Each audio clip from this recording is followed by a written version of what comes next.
قلوب المؤمنين ليزدادوا إيمانا مع إيمانهم. أشهد أن لا إله إلا الله وأشهد أن محمدا رسول الله. اللهم صل على سيدنا محمد وعلى آل سيدنا محمد. وقال تعالى: أعوذ بالله من الشيطان الرجيم.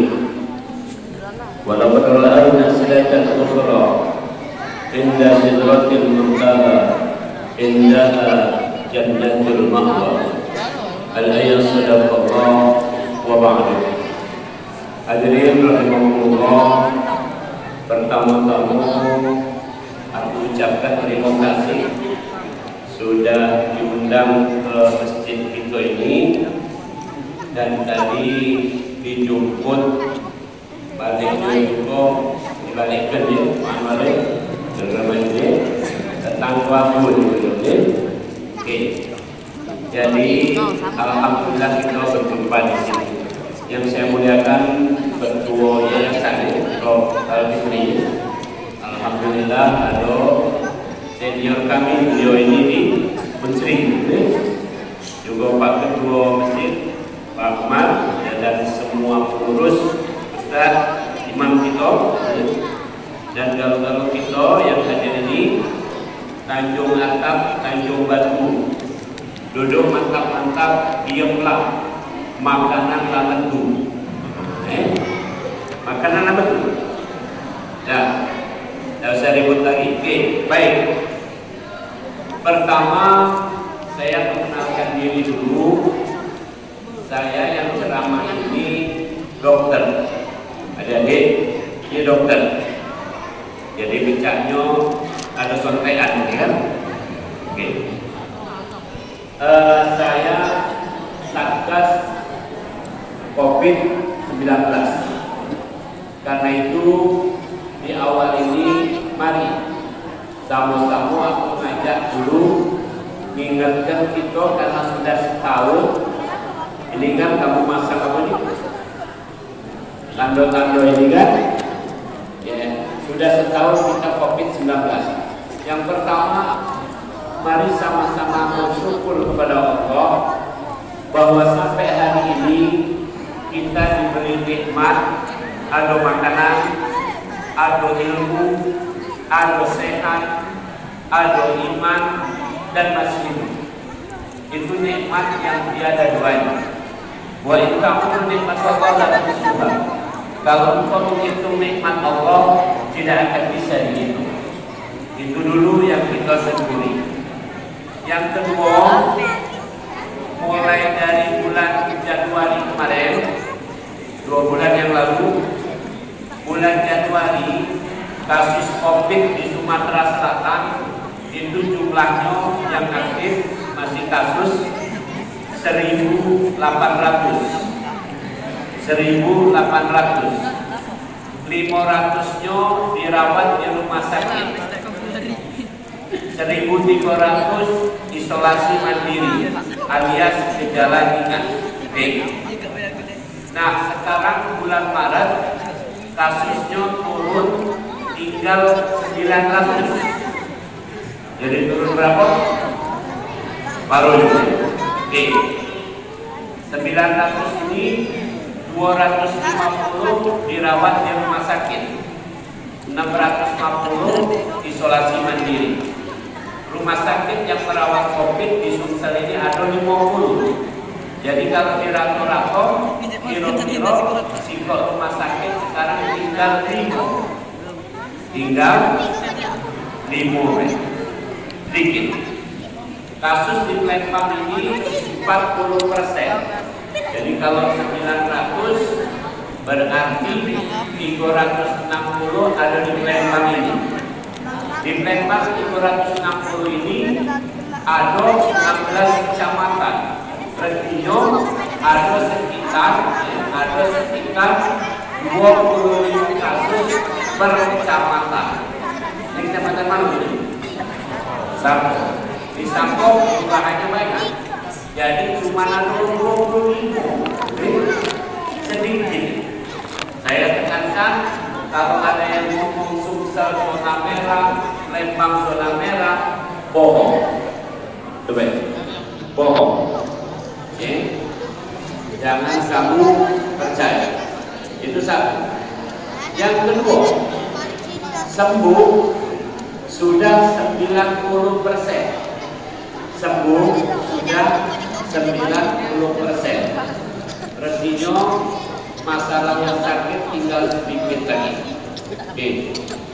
Yang ketiga, sekarang ini kita sudah mulai divaksin dari bulan Januari.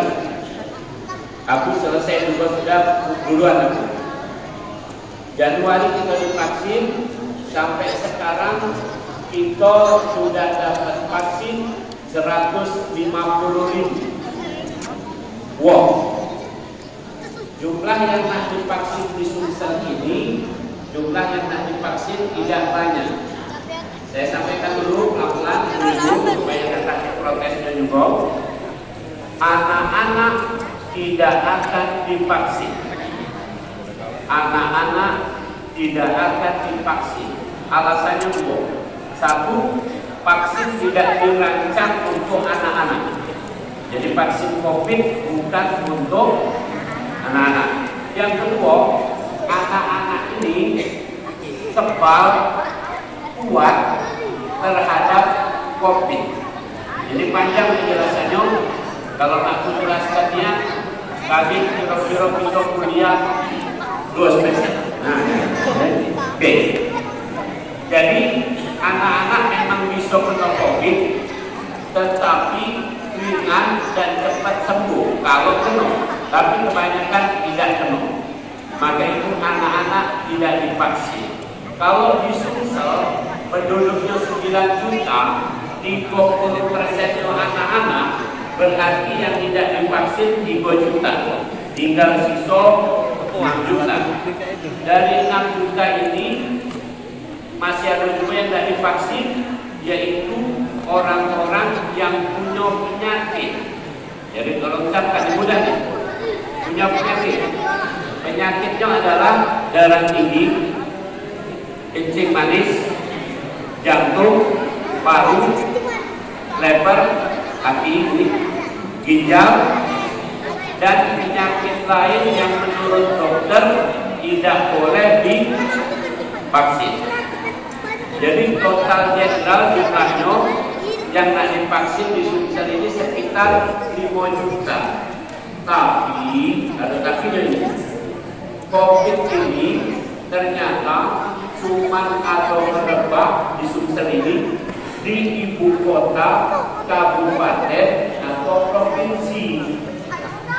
Aku pergi ke dusun milik kami itu Komering. Aku pergi ke Komering, ya, botek dulu, ya, langsap, ya. Di sana kasih COVID. Atau jadi BSD ini lah. Oke. Jadi kalau dari 5 juta penduduk tadi yang tinggal di dusun 60%, berarti yang nak divaksin cuma 2 juta orang saja. Dikurangi yang sakit-sakit, kira-kira menurut aku itu akan divaksin sekitar paling banyak 1,5 juta. Sekarang sudah 150.000. Mudah-mudahan ini cepat sesuai harapan kita. Insya Allah harapannya Presiden mengatakan 17 Agustus kelar. Jadi mudah-mudahan itu baik. Kita doakan baik. Oke. Jadi ada yang nanya lagi misalnya, ya, apakah kita perlu divaksin? Betul.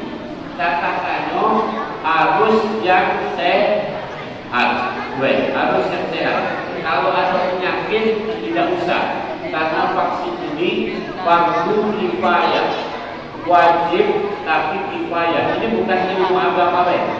Dalam ilmu kedokteran namanya herd immunity, yaitu imunitas kelompok. Jadi kapan sudah divaksin misalnya di ruangan ini ada 100, kapan sudah divaksin 60, berarti yang 40 tidak perlu lagi.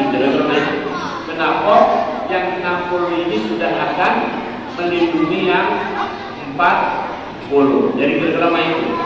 Jadi jangan ngotot untuk divaksin kalau ada yang sakit atau punya penyakit. Ini aku ada ngadu di handphone ini. Ada anaknya ini dokter anaknya. Emaknya darah tinggi, ada kencing manis, ada jantung. Lalu anaknya mak vaksin baik. Lalu maknya lapor sama aku. Aku ngomong jangan. Kalau kurang jelas, suruh anak kamu yang dokter itu ngomong sama aku. Kami menerangkan. Saya ahli di bidang ini. Jadi Bapak Ibu selama ini mungkin pernah dengar nama Prof. Wono. Inilah ngomongnya. Biasanya ceramah-ceramah. Ya, keahliannya apa? Saya sejak 2004 itu menjadi dokter ahli infeksi di Indonesia ini, termasuk di rumah sakit Profesor Sulianti Saroso di Jakarta, tempat pasien COVID pertama kali diumumkan. Aku jadi konsultannya di sana. Ya, jadi saya sampaikan termasuk masalah vaksin, saya sudah kongsi sama ketua penyelenggara penelitian vaksin kemarin yang mencoba vaksin di Bandung. Itu sama aku sama-sama. Maka kami berpesan yang ada penyakit jangan. Nak tua, nak agak muda penyakit jangan. Yang sehat-sehat. Sekarang kalau kamu sehat, bukan sehat tak kamu dulu? Sehat tak? Ngapa bisa diam dulu? Yang sehat anak-anak. Oke. Ya. Kalau kamu sehat, kami dipanggil vaksinasi di puskesmas, datanglah, beranjak.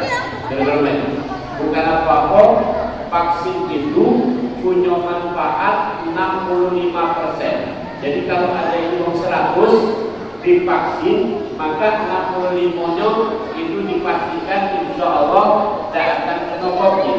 Yang 25 mungkin kena. Kalau tidak divaksin dalam, 100-nya bisa kena. Jadi untunglah divaksin. Dan kemudian saya catatkan lagi, vaksin gratis.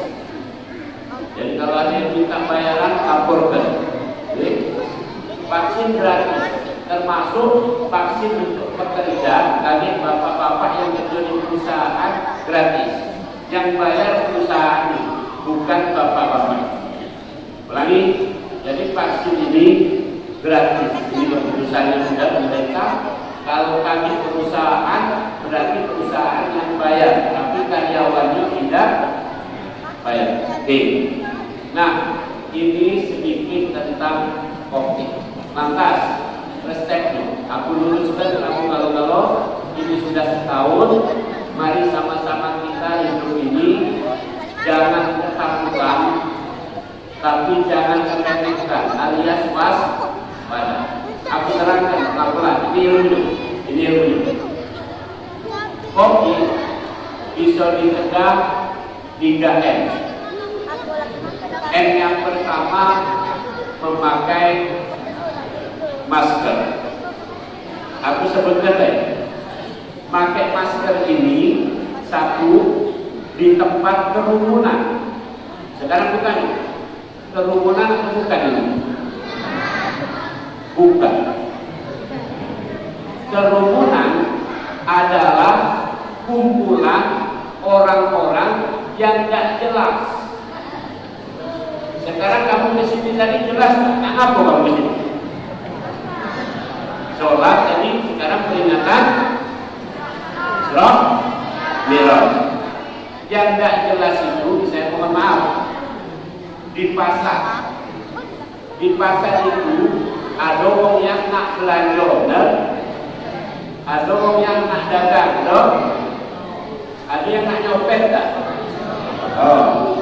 Ada yang nak membalas, ada. Ada yang sakit, ada yang ngaku dia. Jadi itu namanya kerumunan, lebih jelas. Jadi make ini satu di kerumun. Nah, oke. Yang kedua, make ini di rumah sakit. Ini masjid atau rumah sakit? Saya direktur utama rumah sakit Pusri. Jadi kalau kamu ngadu waktu di rumah sakit Pusri, kamu wajib pakai.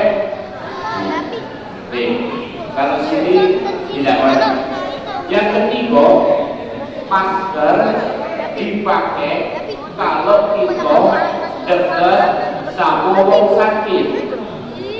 Pak Ketua sehat, Edi sehat, aku sehat. Nah, sekarang aku anjurkan Pak ini. Lanjut aku lanjut. Jaga jarak, jangan jarak. Yang aku terangkan kamu ini juga Pak. Oke. Jaga jarak itu adalah jaga jarak dari orang sakit. Nanti dari orang sakit. Kamu sakit apa ya? Apalagi kalau kamu pengantin baru, jangan jaga jarak dan tidak beranak-beranak. Oke, adik-adik bisa tenang sebentar. Sama juga yang perempuan juga ramai. Oke, pelan-pelan ya, supaya suara ini enak. Maksudnya aku dengarnya juga enak, mantul. Oke, baik. Ya, jadi gabungannya. Oh, yang ketiga, ambal. Kamu ada ambal apa tidak? Apa dari mana? Oke, ambal kesian sudah jadi tersangka. Nah, saya ulangi, COVID menular dari hidung dan mulut orang yang sakit. Ulangi, orang yang sakit COVID kalau bersin, batuk, baca menularkan COVID, bukan ambal. Paham? Tapi kemarin tidak apa-apa. Kemarin tidak apa-apa. Ini kan setahun sudah. Ini muhasabah. Artinya apa? Saya sampaikan prinsipnya, salah Pak. Ya, karena kamu salah simpul. Musyawarahkanlah. Ada Pak Ketua Yayasan, ada Pak Ketua Masjid, ada musyawarahkanlah. Mulai subuh besok pasang ambal, jaraknya rapat, tapi pakai ini saja. Ulangi, pakai masker. Ulangi ya. Kenapa? Sudah lama kita pergi ke Mekah, ke Madinah sebelum ada COVID tahun-tahun dulu. Kalau kita pergi haji, kita pakai ini. Karena kita ngumpul sama dulur-dulur kita dari seluruh dunia, rapat tak apa-apa. Jadi kalau kamu pakai masker di masjid, kamu rapat, ya, kamu pasang ambal, insya Allah aman dan secara protokol bagus. Sekarang lagi ya, bukan yang dulu. Yang dulu tutuplah sebenarnya. Dulu kan 32 meter, kan benar 5 meter di sini ya. Kira, paham ya? Oke. Kemudian yang terakhir ini, yang masalah COVID ini saya sarankan. Kalau kita melakukan tempat ini, itu akan sehat terus. Saya sebagai dokter, sebagai direktur rumah sakit, sebagai satgas, tiap hari ucap wong COVID. Benar? Saya tidak kena COVID, tidak kena COVID. Bukan berarti karena COVID takut sama aku, bukan. Tapi saya menjaga diri dengan 4. Ini resepnya beliau tahu kalau jadi bukan COVID saya. Kalau kamu lakukan tempat ini, insya Allah sehat terus, tidak kena penyakit. Kalau sudah berpenyakit akan sehat. 4 ini kamu lakukan. Ya, tolong pelan-pelan, saya tambah. Urutannya jangan dibuka. 1. Husnudon, positif thinking, pemikiran positif. Pikiran positif itu 75% sehat. Jadi kapan wong pikirannya positif, dia sudah sehat berapa persen? 75. Sekarang bertanya, kamu dengar ceramah ini positif atau negatif? Dia apa? Kalau yang negatif pasti ngomong, kapan ceramah Isra Mi'raj itu? Sudah lancar. Itu negatif. Kapan mamang ini cepat balik? Itu negatif. Ya. Tadi pikiran negatif ambal kamu sebut mayit itu juga tidak menularkan. Ulangi, mayit itu setelah dibersihkan, dibungkus, kaki dan direndir lagi dalam tempo 6 jam, itu tidak akan ada lagi tanda kutip kontaminasi percampuran dari mayit. Makanya di rumah sakit Pusri dari awal kami kalau yang meninggal di sana, aku building itu semua perawat mapok, kita bersihkan, kita tayamumkan, kita bungkus, kemudian kita panggil keluarganya sholatkan. Kalau kamu dapat tak nyolatkan, kami yang nyolatkan, dokter sama perawatnya. Kami memang sholat juga dokter, tapi maksudnya lebih afdol yang nyolatkan keluar. Habis itu kami tawarkan, nak dimakamkan di gandus atau nak dimakamkan tempat umum. Aturannya jelas. Ada yang ngomong, nak kami bawa ke kampung kami. Boleh. Kamu ambil surat dari kepala kampung. Kepala kampung tunjuk surat bahwa mayit boleh dimakamkan di kampung ini. Maka surat itu ditunjukkan ke kami tanda tangani, serah terima. Ada minta bantuan kami diantar, kami antar. Nah, itu namanya husnuzon. Nah, penularan COVID yang terjadi pada orang meninggal itu kena dari wong yang melayat. Ini sudah penelitiannya, dan aku juga melakukan penelitian. Jadi intinya, wong yang melayat itu kan namanya wong meninggal. Biasanya kalau ada keluarga meninggal, yang sakit datang nggak? Datang dulu. Nah, yang sakit itulah yang menularkan sama yang sehat, bukan dari paham ya? Jadi resep kamu sehat apa tadi ibu? Pikiran positif. Ibu-ibu, lakinya datang nggak malam ini sini? Kalau yang tidak kemana dia? Begawe atau bedagang di kafe? Nah, ini tinggal sangko baik, insya Allah sedang begawe. Kenapa ibu? Sangko baik. Ya, Bang Toyib tidak pulang-pulang.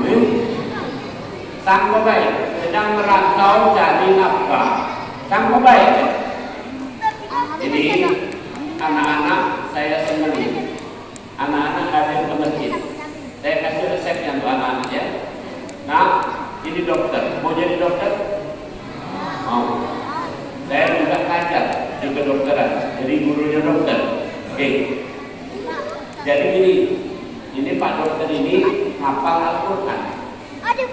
Aku dari kecil, dari 7 tahun, hidupnya di masjid ini. Masjid, balik ke rumah, pergi ke sawah, ke sekolah, itu kan kemana? Ke pasar, diajak ke pasar oleh nenek aku karena diajak berdagang. Di motor paling masjid, rumah, sawah, sekolah, pasar, itulah tempat aku. Jadi kalau anak-anak ke masjid seperti ini, itu sangat baik, bagus. Cuma syaratnya, mohon maaf nih, yang paling bagus setiap anak-anak ke masjid pastikan datang sama orang tua. Bertanya kamu kalau yang depan ini. Yang sedang ngobrol ini, siapa yang ngobrol juga ini? Jangan sini. Tengok. Nah, bapak kamu ada di sini tak? Hah? Ada. Siapa yang bapaknya dan kakek? Di sini. Oke. Saya kasih contoh. Ini dia. Anak yang datang ke masjid, orang tuanya nggak datang, cenderung ikut.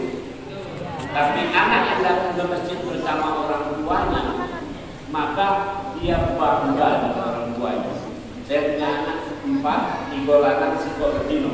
Yang lanang itu bawa terus ke masjid dari bayi. Ya, tadi sepakat saya tanya, waktu sudah umur bercak kamu tanya, nak, abang mau ke masjid, ikut. Tanya, nak apa ke masjid? Nak main, boleh.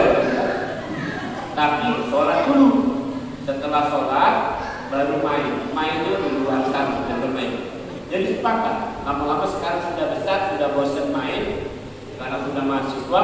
Sekarang kalau ke masjid jarak ini dulu.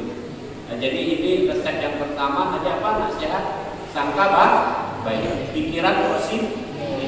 Yang kedua, resep kedua, ini harus dilatih ya. Yang sangka baik. Yang kedua resepnya tidur 6 jam. Baca.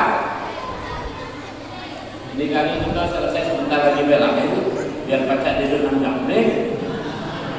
Oke. Tadi malam saya tidur cuma 4 jam. Siang tadi aku tidur sejam. Jadi ini masih utang 1 jam. Jadi bagusnya malam ini aku tidur 7 jam. Kira-kira main. Karena apa? Tidur yang 6 jam itu sama baik ibarat mobil kita masuk bengkel. Jadi ganti oli, ganti minyak rem, ya. Kemudian jam dibersihkan karburator itu pada waktu tidur. Berapa jam tadi? 6 jam. Itu resep sehat. Oke.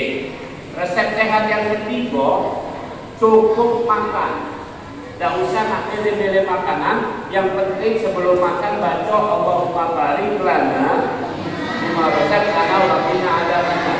Adik-adik, gini, Nabi Muhammad ngetes. Ada orang makan tidak baca doa habis 10 piring.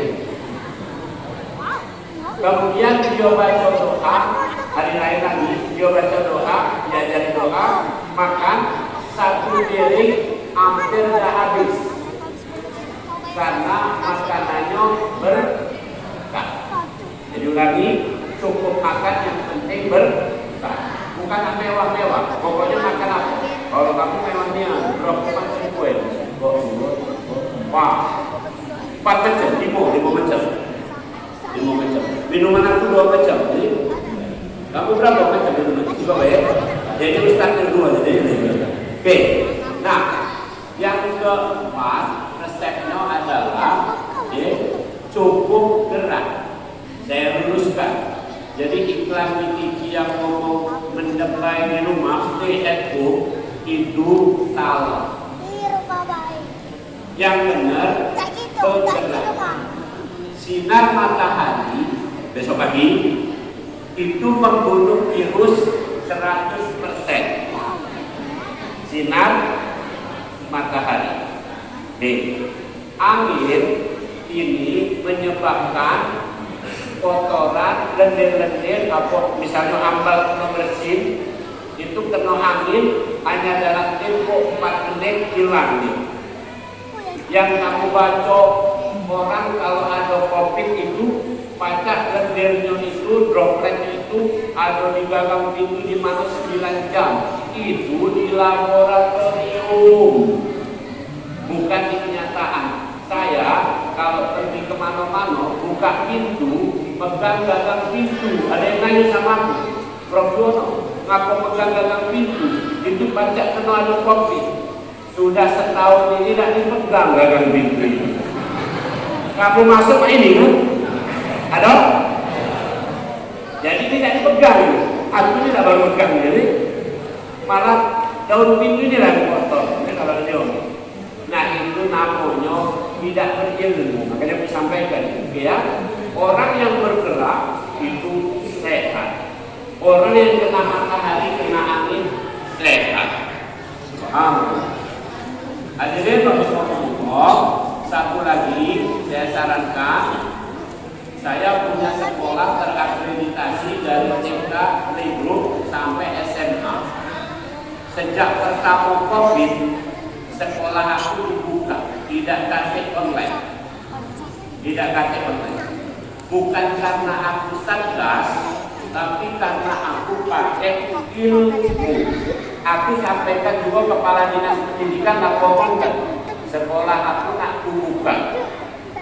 Syarat-syaratnya mah ini. Kalau kamu galak buka, aku galak bantu. Tapi kalau kepala dinas, Prof, aku ini siapa? Ini politik, benar? Jadi ya sudah, kamu baik. Jadi dinas pendidikan dan dinas kesehatan itu rutin datang ke sekolah kami.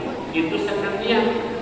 Ulangi, saya akan sampaikan tadi, anak-anak resiko COVID-nya kecil, bahkan tidak kaki.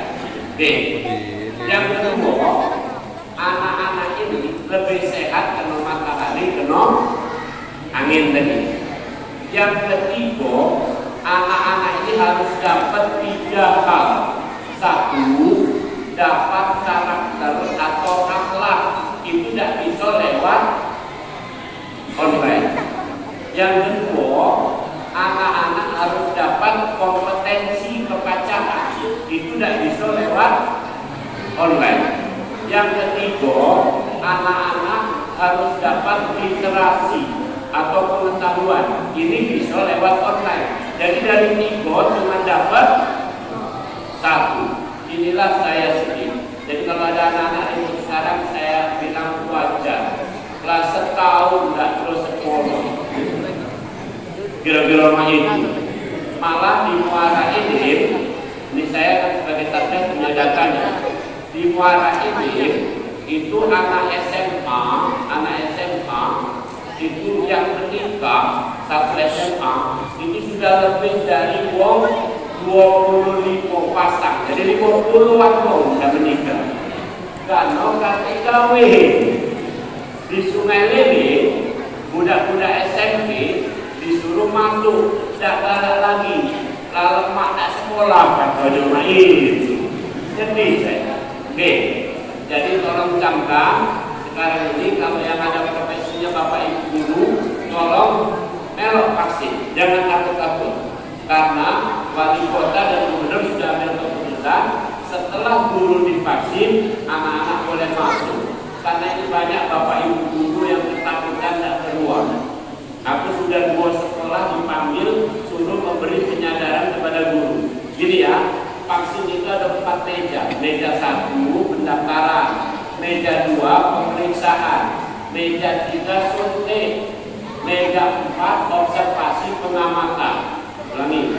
Jadi kalau kamu misalnya didaftar divaksin, datanglah ke meja berapa tadi? 1, yaitu pendaftar ngasih KTP, didaftar. Habis itu meja 2, yaitu meja yang namanya pemeriksaan. Kaget detensi, diperiksa suhunya, sambil ditanya-tanya. Kaget isi kertas, ada tulisannya bisa divaksin, yang kedua tidak bisa divaksin. Kalau dokternya nyoret tidak bisa divaksin, berarti kita balik setelah itu 2 tadi. Paham?